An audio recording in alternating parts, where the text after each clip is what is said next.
हत्या हुई थी तब भी मैं आया था, और दोनों बार समाजवादी पार्टी की सरकार थी। भाइयों बहनों, ये लोग सुरक्षा में सेंध लगाने वाले हैं और आपकी पहचान के संकट को खड़ा करने वाले लोग हैं। इसलिए आज मैं आप सबसे अपील करने के लिए आया हूं कि सुरक्षा हो या सम्मान या फिर गरीबों को मिलने वाली योजनाओं का लाभ। अकेले आजमगढ़ में हमारी सरकार ने 67,000 गरीबों को एक एक आवास उपलब्ध कराया है। प्रधानमंत्री किसान सम्मान निधि हो या किसानों का कर्ज माफी का कार्यक्रम, हर गरीब के घर में शौचालय बनाने का कार्य हो, या फिर यहां पर मिलने वाली वे सभी सुविधाएं जो यहां के नागरिकों को मिलनी चाहिए, ये भारतीय जनता पार्टी उपलब्ध कराई है और भारतीय जनता पार्टी उपलब्ध कराना चाहती है। और इसलिए विकास की भी, सुरक्षा की भी और गरीब कल्याणकारी योजनाओं का लाभ बिना भेदभाव के हर एक नागरिक तक पहुंच सके, इसके लिए भारतीय जनता पार्टी का जीतना आवश्यक है। आप देखिए समाजवादी पार्टी की तो क्या दुर्गति होने जा रही है। अखिलेश यादव यहीं से सांसद है ना, तो विधायक भी तो उनको आजमगढ़ से ही कहीं से लड़ना चाहिए था। मैं गोरखपुर से सांसद था, विधायक का चुनाव गोरखपुर से लड़ रहा हूं। एक भी दिन प्रचार करने की आवश्यकता नहीं पड़ी, वहां जनता स्वयं चुनाव लड़ रही है, एक एक जनता चुनाव लड़ रही है। और अखिलेश यादव की स्थिति क्या है, जब जनता उनको हरा रही थी तो मुलायम सिंह जी को लेकर के चले गए, और मुलायम सिंह जी भी राजनीति के माहिर खिलाड़ी हैं। वे मंच पे तो गए, उन्होंने वहां की जनता से कहा, भैया देखो मैं जानता हूं तुम किसको जिता रहे हो। तो समाजवादी पार्टी का एक पदाधिकारी बोलता है, कहता भैया का नाम बोल दो। वो कहते हैं देखो मुझे नहीं जानकारी कौन यहाँ पे प्रत्याशी है, जनता को फैसला करने दो।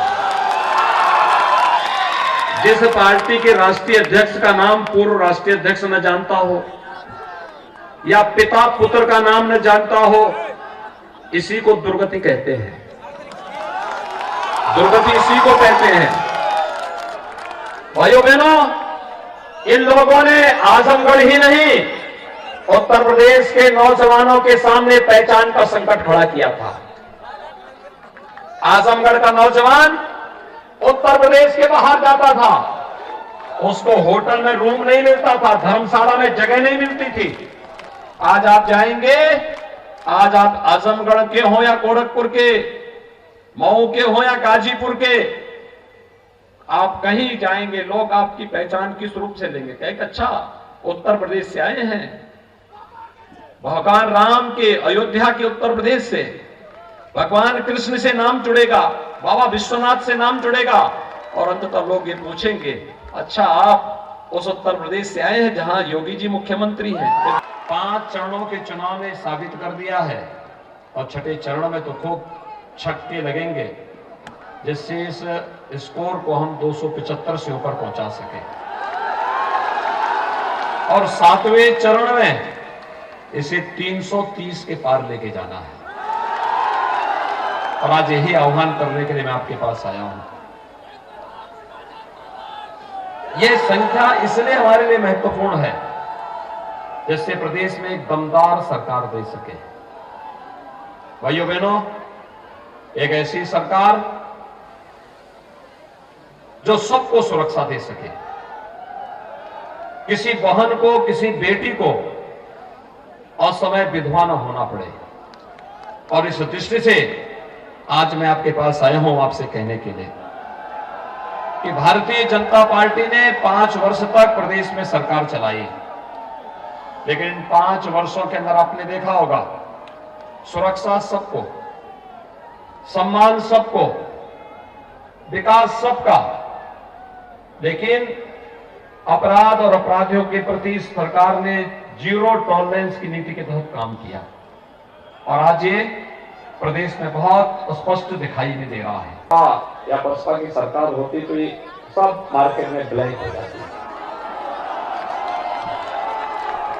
अच्छा, गरीबों को कोरोना कालखंड में 2 बार राशन मिला, लेकिन महीने में के नागरिकों के सामने जिन्होंने पहचान का संकट खड़ा किया था, वह समाजवादी पार्टी भी आपके पास आएगी।